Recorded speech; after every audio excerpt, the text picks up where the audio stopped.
केसरिया से मन जोगी हुआ रे, दिल झूमे देखो बंटवारा हुआ रे। केसरिया से मन जोगी हुआ। हर पल मनाओ केसरी त्योहार। विमल, बोलो जुबान केसरी।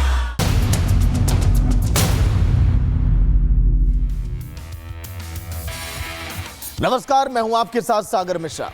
इस खास बुलेटिन में आज बात बांग्लादेश में अचानक भड़की हिंसा की करेंगे। कट्टरपंथियों के नेता शरीफ उस्मान हादी की मौत के बाद बांग्लादेश इस समय जल उठा है। हादी की मौत की खबर के बाद से ही शहर शहर में हिंसा और आगजनी हो रही है। कट्टरपंथियों के रास्ते में जो भी आया उसे खत्म कर दिया गया।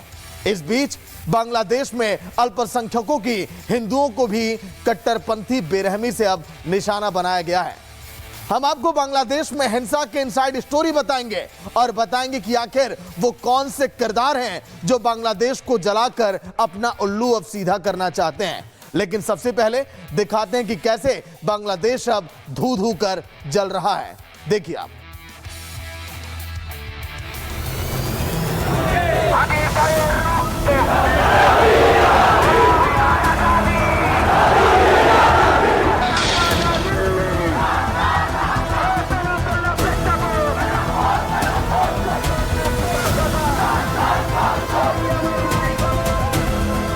बांग्लादेश में कट्टरपंथी युवा नेता शरीफ उस्मान हादी की मौत के बाद चारों तरफ कोहराम मचा हुआ है।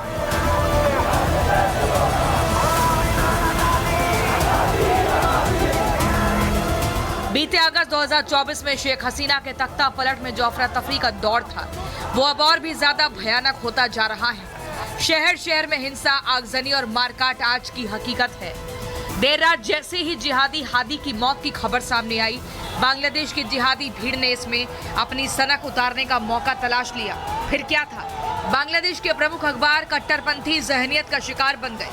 राजधानी ढाका के बीचों बीच देश के सबसे बड़े अखबार डेली स्टार और प्रोथोम आलो के दफ्तरों को आग के हवाले कर दिया गया, तो पत्रकारों को खुलेआम निशाना बनाया गया। इसके अलावा बांग्लादेश के संस्थापक शेख मुजीबुर रहमान की विरासत को भी चुन चुनकर निशाना बनाया गया।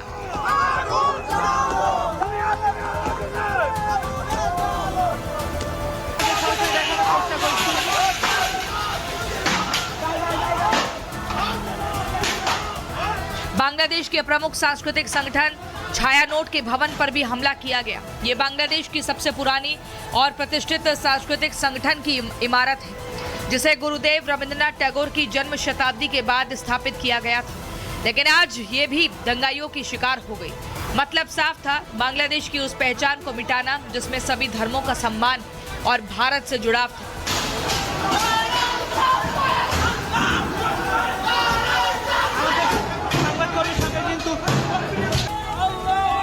लेकिन कट्टरपंथ की आग में जलते बांग्लादेश की सबसे खौफनाक तस्वीर तब सामने आई जब ढाका के जल्लादों ने एक हिंदू को बर्बरता से मौत के घाट उतार दिया।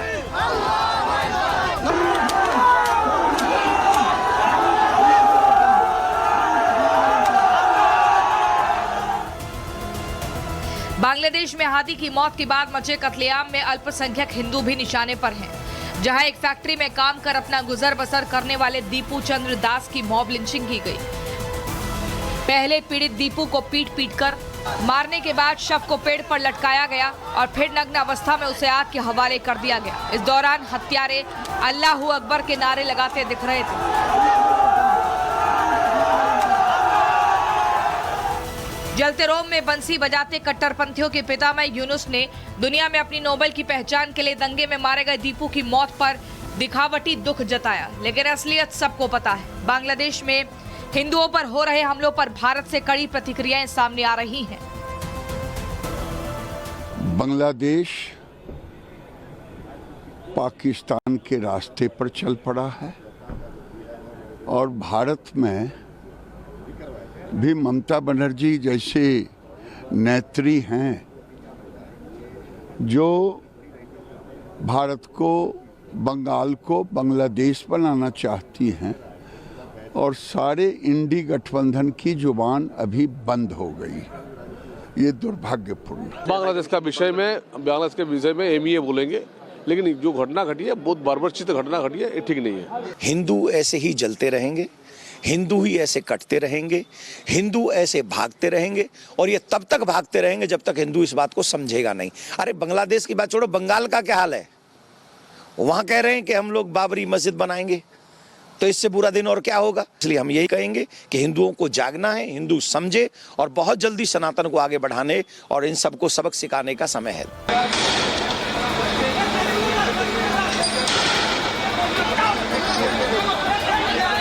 बांग्लादेश में हादी की मौत के बाद मचे हालात बेहद चिंताजनक, जहां कट्टरपंथी सत्ता की चाबी खुद के पास रखने के लिए हर हथकंडा अपना रहे, यूनुस के कंट्रोल से बाहर होकर आतंक मचा रहे हैं। जहां पत्रकारों शेख हसीना के समर्थकों से लेकर हिंदुओं तक निशाने पर है, वहां जरूरी है कि जलते बांग्लादेश पर चुप्पी साध चुकी दुनिया के वो उदारवादी अपनी जुबान खोले और एक सुर में इसकी निंदा करने के साथ सख्त एक्शन लें, क्योंकि कट्टरपंथ उस जहर की तरह है जो धीरे धीरे फैलता है और तबाही का सबब बन जाता है। Bureau report, Republic Bharat. तो तस्वीरें आपने देखी कि आखिर किस तरह से बांग्लादेश में हालात है। जब से वहां पर यूनुस सरकार आई है तब से वहां पर हर दिन इसी तरह से हिंसा की तस्वीरें सामने आती हैं। यही नहीं, भारत और बांग्लादेश के बॉर्डर पर इस समय भारतीय सेना भी पूरी तरह से अलर्ट मोड पर है। हादी की मौत के पीछे आखिर कहीं मोहम्मद यूनुस का हाथ तो नहीं है? कहीं मुल्ला मुनीर के साथ मिलकर यूनुस ने उसे ठिकाने तो नहीं लगाया है? यह सवाल इसीलिए है क्योंकि हादी की हत्या किसने की इसका पता अब तक नहीं चल पाया। यही नहीं, कहा यह भी जा रहा है कि चुनाव टालने के लिए यूनुस ने हादी को रास्ते से हटा दिया है।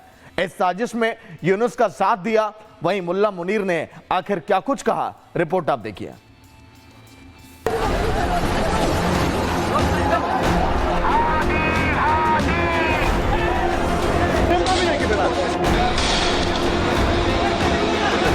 बांग्लादेश में एक कट्टरपंथी, एक आतंकवादी की मौत से पूरे देश में कोहराम मचा है। हिंसा, आगजनी, तोड़फोड़, खून खराबा मौजूदा बांग्लादेश की पहचान बन चुकी है, जहां न नेता सुरक्षित है, न पत्रकार और न ही अल्पसंख्यक हिंदू। जिहादी हादी के हमदर्द किसी को भी नहीं बख्श रहे। इसी बीच कट्टरपंथ के जिस पोस्टर बॉय की तथाकथित शहादत पर बवाल मचा है, उसकी मौत सवालों के घेरे में कि कहीं इसके पीछे यूनुस का हाथ तो नहीं। बांग्लादेश में जिस भारत विरोधी हादी की मौत पर कट्टरपंथी खुलेआम आतंक मचा रहे हैं, वो भारत के खिलाफ जहर उगलता था। वो भारत के पूर्वोत्तर राज्यों को अलग करने की गीदड़ भभकी देता था। यही नहीं, हादी हिंदुओं के खिलाफ भी नफरती भाषण देता था। वो शरिया की पैरवी करता था और लोकतंत्र का विरोध। वो साल 2024 में शेख हसीना के तख्ता पलट के दौरान छात्र आंदोलन के प्रमुख नेताओं में से एक था और अगले साल होने वाले बांग्लादेशी आम चुनावों में उतरने की तैयारी कर रहा था। लिहाजा इसी 12 दिसंबर को चुनाव प्रचार के दौरान हमलावरों ने उसके सिर पर गोली मार दी, जिसके बाद सिंगापुर में उसका इलाज चल रहा था। लेकिन हमले के 6 दिन बाद यानी गुरुवार देर शाम उसने दम तोड़ दिया, जिसके बाद से बांग्लादेश में हालात बेकाबू हैं। जिहादी हादी की मौत के बाद मचे बवाल को देखते हुए कट्टरपंथियों के पितामह यूनुस भी बहते पानी में हाथ धोने चले गए। न सिर्फ हादी की मौत पर एक दिन के राजकीय शोक का ऐलान कर दिया, बल्कि ढाका यूनिवर्सिटी के शेख मुजीबुर रहमान हॉल का नाम बदलकर शहीद उस्मान हादी हॉल कर दिया।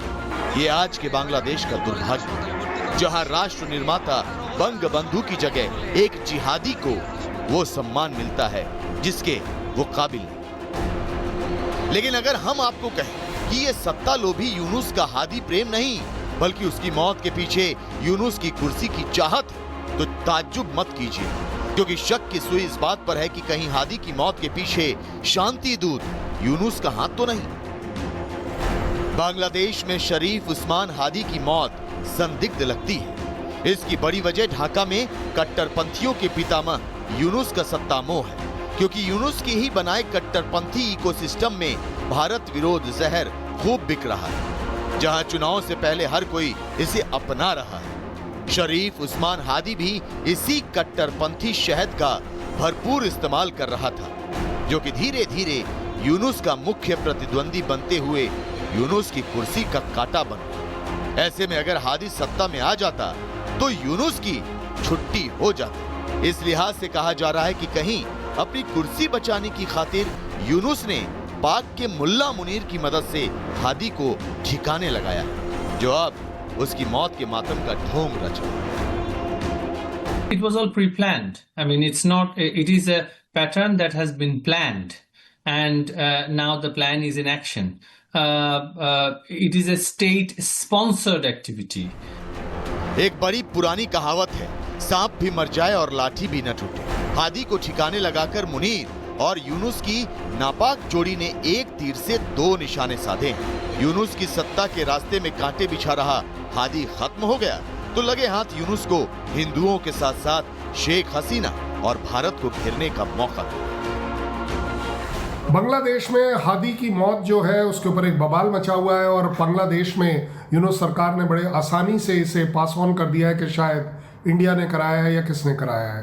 ज़्यादा बड़ी बात यह है कि पाकिस्तान का हाथ जब से बांग्लादेश में आया है, ISI का रोल आया है, तो अपने आप में पाकिस्तान की ISI का ये कैरेक्टर रहा है कि पॉलिटिकल किलिंग कोई बहुत बड़ी चीज़ नहीं है। तो इस तरह की किलिंग करवाना यूनुस के लिए मुझे अपना लगता है कि शायद उनकी ज़रूरत भी है, क्योंकि अदरवाइज़ इलेक्शंस का जो भूत उनके सामने आ गया है उससे बचने का अब इसी तरह के इल्लीगल इमोरल तरीके।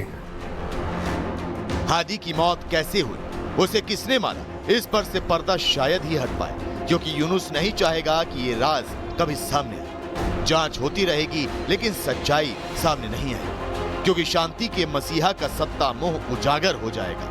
मगर सवाल यह है कि हादी को लेकर बांग्लादेश जल रहा है, इसमें बेगुनाहों को निशाना क्यों बनाया जा रहा है, हिंदुओं को टारगेट क्यों किया जा रहा है। इन सवालों के साथ उस फेक नैरेटिव को उजागर करना होगा जो पाक बांग्लादेश की जिहादी जोड़ी फैलाने की कोशिश कर रही है, जिसके एपी सेंटर में है हिंदू और Hindustan. Bureau report, Republic Bharat. तो बांग्लादेश में हालात दिन प्रतिदिन इस समय बिगड़ते जा रहे हैं। बांग्लादेश की राजधानी ढाका में 2 अखबार के दफ्तरों में आग लगा दी गई। यही नहीं, लगातार वहां पर यूनुस ये कह रहे हैं कि आप शांति बनाए रखिए, लेकिन उनकी अपील पूरी तरह से नाकाम दिखाई दे रही है। बांग्लादेश में शेख हसीना की जाने के बाद अल्पसंख्यकों पर हमले लगातार बढ़े हैं, जो बांग्लादेश में बढ़ते कट्टरपंथ की ही देन है। कट्टरपंथी संगठन की वापसी और बांग्लादेश के पाकिस्तान से बढ़ते संबंध इस समय चिंता बढ़ाने लगे हैं। यह दिखा रहा है कि किस तरह से कट्टरपंथ वहां पर बढ़ने लगा है। साउथ ईस्ट देशों के लिए एक बड़ा खतरा भी साबित हो सकता है। देखिए आप।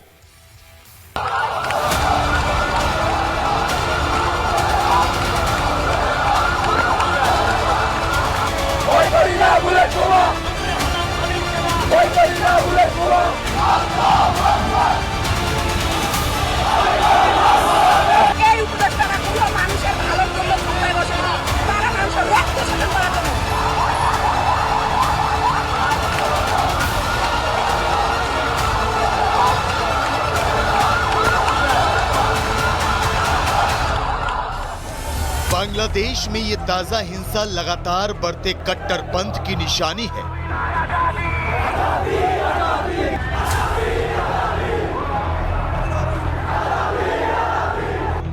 पिछले कुछ सालों की तुलना करें तो पहले ऐसी घटनाएं सीमित थी, लेकिन सत्ता बदलते ही बांग्लादेश में हमले बढ़े, धमकियां बढ़ी, धार्मिक हिंसा बढ़ी और हिंसा में ये बढ़ोतरी कोई सामान्य विरोध नहीं बल्कि एक सोची समझी कट्टर सोच का असर है। इस कट्टरपंथ के पनपने की कहानी अगस्त 2024 में शुरू हुई। 5 अगस्त 2024 में बांग्लादेश में तख्ता पलट हुआ। आनन फानन में बांग्लादेश की पूर्व पीएम शेख हसीना को अपना देश छोड़कर भारत आना पड़ा और तभी से बांग्लादेश में यह कट्टरपंथी जहर फैलना शुरू हो गया। छात्र आंदोलन के नाम पर अराजकता की शुरुआत हुई, हिंदुओं का कत्लेआम किया जाने लगा। इसके बाद चुनाव कराने का वादा किया गया ताकि हिंसा बंद हो, लेकिन जैसे ही चुनाव की तैयारियां शुरू हुई, उस्मान हादी की हत्या के बाद एक बार फिर हिंसा का नया दौर शुरू हो गया और इसके पीछे था वो कट्टरपंथ जिसका बीज पाकिस्तान ने बांग्लादेश में बोया।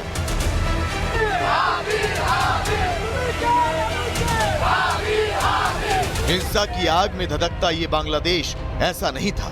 शेख हसीना के काल में यहाँ शांति थी। वजह थी हसीना का कट्टरपंथियों के खिलाफ कड़ा रवैया। हसीना सरकार के समय कट्टरपंथी संगठनों पर रोक थी।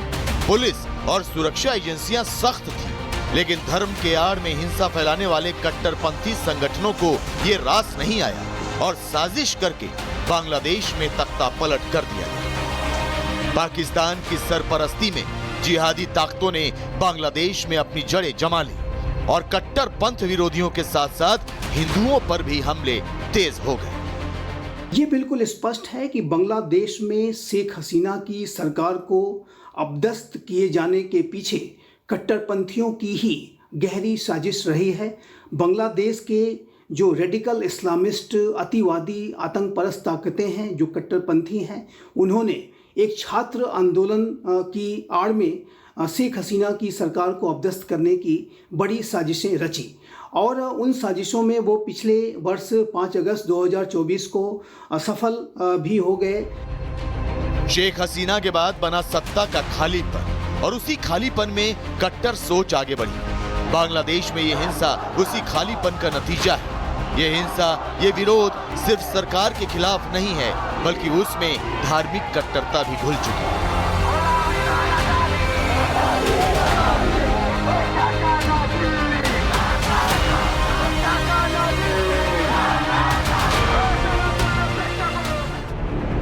शेख हसीना सरकार के हटने के बाद इन कट्टरपंथियों में कानून का खौफ कम हो गया। शेख हसीना सरकार में कमजोर पड़ चुका कट्टरपंथी नेटवर्क फिर से एक्टिव हो गया। बांग्लादेश में जमात-उल मुजाहिदीन बांग्लादेश, अंसारुल्लाह बांग्ला टीम और हिजबुत तहरीर जैसे कट्टरपंथी संगठन फिर से सक्रिय हो गए और इनका साथ दिया पाकिस्तान के लश्कर-ए-तैयबा और जैश-ए-मोहम्मद जैसे आतंकी संगठनों ने। और इसकी तस्दीक करती हैं ये तस्वीर। मुनीर और यूनुस की मुलाकात, शहबाज और यूनुस की बैठक, लश्कर कमांडर इब्तिसाम इलाही ज़हीर की बांग्लादेश में मौजूदगी और ढाका के कुछ मदरसों में संदिग्ध गतिविधि। ये कट्टरता और उसकी आड़ में फलता फूलता आतंकवाद सिर्फ बांग्लादेश ही नहीं, बल्कि भारत के लिए भी आज चिंता का सबब बन चुका है। भारत बांग्लादेश की लगभग 4100 किलोमीटर लंबी और संवेदनशील सीमा है। हिंसा का सीधा असर पश्चिम बंगाल, असम, त्रिपुरा और मेघालय तक पड़ सकता है। पड़ोसी देश में हालात बिगड़ने से सीमा पर घुसपैठ बढ़ सकती है। ये घुसपैठ सीधा भारत की राष्ट्रीय सुरक्षा के लिए बड़ा खतरा बन सकता है। सोशल मीडिया के जरिए बांग्लादेश की कट्टर सोच भारत के सीमावर्ती इलाकों तक पहुंच सकती है। बांग्लादेश में कट्टरपंथी संगठनों को खुली छूट मिली तो वो भारत को अपना आसान लक्ष्य बना सकते हैं, सीमा पार स्लीपर सेल बना सकते हैं। ये राष्ट्रीय सुरक्षा से जुड़ा गंभीर खतरा बन सकता है। यही नहीं, बांग्लादेश की अस्थिरता भारत के पूर्वोत्तर राज्यों की शांति बिगाड़ सकती है। भारत का पूर्वोत्तर पहले से ही संवेदनशील इलाका है। अगर पड़ोसी देश में धार्मिक हिंसा होती है या कट्टर समूह मजबूत होते हैं तो पुराने उग्रवादी नेटवर्क दोबारा सक्रिय हो सकते हैं और अलगाववादी सोच को हवा मिल सकती है। हालांकि बांग्लादेश के कट्टरपंथी और जिहादी मानसिकता वाले लोग इसमें इतनी आसानी से कामयाब नहीं हो पाए।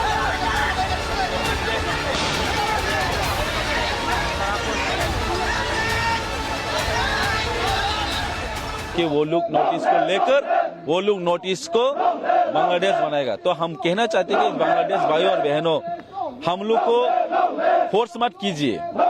हमारा नोटिस में अभी तक कोई बीचेस नहीं है, हमारा अभी तक कोई बीचेस नहीं है। सो अगर आप लोग नोटिस को ध्यान आप लोग रखते हैं तो हम लोग भी नोटिस में एक बीच बनाना पड़ेगा। या हम लोग मजबूरी मत करिए। हम लोग वो बीच का नाम रखेगा, ग्रेटर टिप्रालैंड बीच नाम रखेगा। हम लोग आने वाले दिनों में, आज नहीं तो कल नहीं तो कभी ना कभी तो हो जाएगा। भारत ही नहीं, साउथ ईस्ट एशिया के कई देशों में बांग्लादेश की हिंसा का सीधा असर पड़ सकता है। साउथ ईस्ट एशिया के कई देशों में पहले से ही कट्टर सोच की जमीन मौजूद है। बांग्लादेश की अस्थिरता इस सोच को नई ताकत दे सकती है।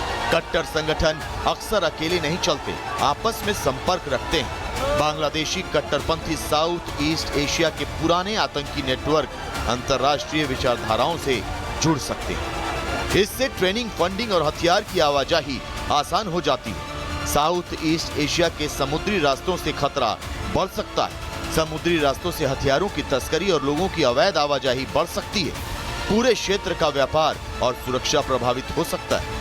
साउथ ईस्ट एशिया के बहुधार्मिक देशों में भी सामाजिक तनाव बढ़ सकता है।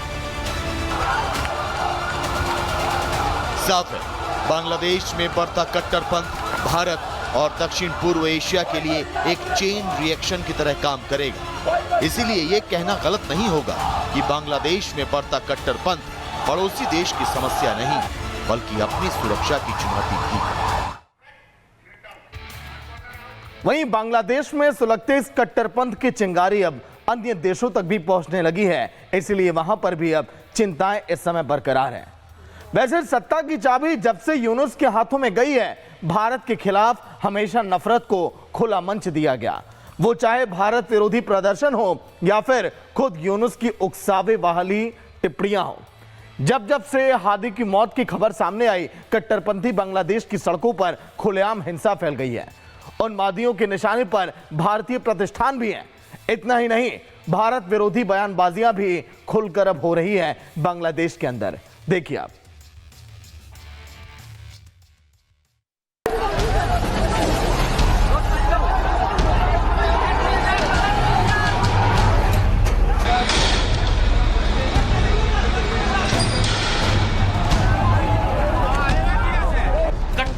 की मौत पर बांग्लादेश जल रहा है। उसके समर्थक खुलेआम आतंक मचा रहे हैं, बेरोक टोक हिंसा कर रहे हैं, तो बेखौफ भारत विरोधी गतिविधियां कर रहे हैं, जिसे उनका आका यूनुस चुपचाप देख रहा है, यूं कहे उसे हवा दे रहा है। हादी के हमदर्द भारत के खिलाफ षड्यंत्र। यूनुस राज में भारत विरोध खुलेआम। बांग्लादेश में हादी की मौत पर कट्टरपंथी सरेआम बर्बादी मचा रहे हैं। हादी हत्याकांड के बाद जहां बांग्लादेशी हिंदू उन्मादियों के निशाने पर हैं, तो वहीं भारत के खिलाफ हिमाकत हो रही है। भारत और उससे जुड़े प्रतिष्ठानों को भी निशाना बनाया जा रहा है। ये बांग्लादेश के प्रमुख शहर चटगांव में स्थित भारतीय सहायक उच्चायुक्त डॉक्टर राजीव रंजन का आवास है, जिसके बाहर कट्टरपंथी जमकर पत्थरबाजी और तोड़फोड़ कर रहे हैं। जहां हमलावरों में पुलिस या कानून का कोई खौफ नहीं था। कट्टरपंथियों का ये आतंक तब तक चलता रहा जब तक कुछ समय बाद मौके पर पहुंची पुलिस ने मोर्चा नहीं संभाल लिया, जिसमें 2 पुलिसकर्मी घायल हो गए। वहीं 12 कट्टरपंथियों को हिरासत में लिया गया। इस वारदात के बाद सहायक उच्चायुक्त की सुरक्षा बढ़ा दी गई। इसके पहले राजधानी ढाका में भी कट्टरपंथियों ने बुधवार को भारतीय उच्चायोग के बाहर मार्च करने की कोशिश की थी। भारतीय राजनयिक प्रतिष्ठानों के अलावा कट्टरपंथियों ने बेनापोल में भारत बांग्लादेश बॉर्डर के करीब मार्च निकाला। इस बीच बांग्लादेश के बिगड़ते हालात पर भारत ने अपने नागरिकों के लिए एडवाइजरी जारी की है, जिसमें कहा गया है कि बांग्लादेश में रह रहे भारतीय सतर्कता बरतें, बांग्लादेश में स्थानीय यात्रा करने से बचें, निवास स्थानों के बाहर आवाजाही कम रखें, मदद पर उच्चायोग सहायक उच्चायोग से संपर्क करें। वहीं बांग्लादेश में कट्टरपंथियों के भारत विरोधी बयानों, जिसमें पूर्वोत्तर को लेकर उकसावे भरे बयानों पर भारत में भी कड़ा विरोध हो रहा है। जहां त्रिपुरा की राजधानी अगरतला में बांग्लादेशी सहायक उच्चायोग के बाहर लोगों का प्रदर्शन देखने को मिला। बांग्लादेश में हादी की मौत के बाद बिगड़े हालात के बीच खुलेआम भारत के खिलाफ कट्टरपंथी जहर फैला रहे हैं। ये कहना गलत नहीं है कि भारत विरोधी नफरत की इस लेबोरेटरी के चीफ केमिस्ट कोई और नहीं बल्कि तथाकथित नोबेल शांति के मसीहा मोहम्मद यूनुस ही हैं। जिन्होंने न सिर्फ चीन में पूर्वोत्तर को लेकर भारत विरोधी बयानबाजी करके कट्टरपंथियों को जहरीला तड़का दिया, बल्कि अब उसकी चुप्पी से साफ है कि उनका असली चरित्र चीन की चालबाजी और मुल्ला मुनीर के जिहाद का हाइब्रिड वर्जन है। Bureau report, Republic Bharat. वहीं जिस बांग्लादेश में जिहादी गैंग सरेआम हिंदुओं की हत्या कर रहा है, उसी बांग्लादेश के क्रिकेटर मुस्तफिजुर रहमान को आईपीएल 2026 के लिए कोलकाता नाइट राइडर्स ने 9 करोड़ में खरीदा है। सवाल यह कि आईपीएल गवर्निंग बॉडी भला बांग्लादेश में हो रही हिंदुओं की हत्या को आखिर क्यों नहीं देख पा रही है? देखिए आप।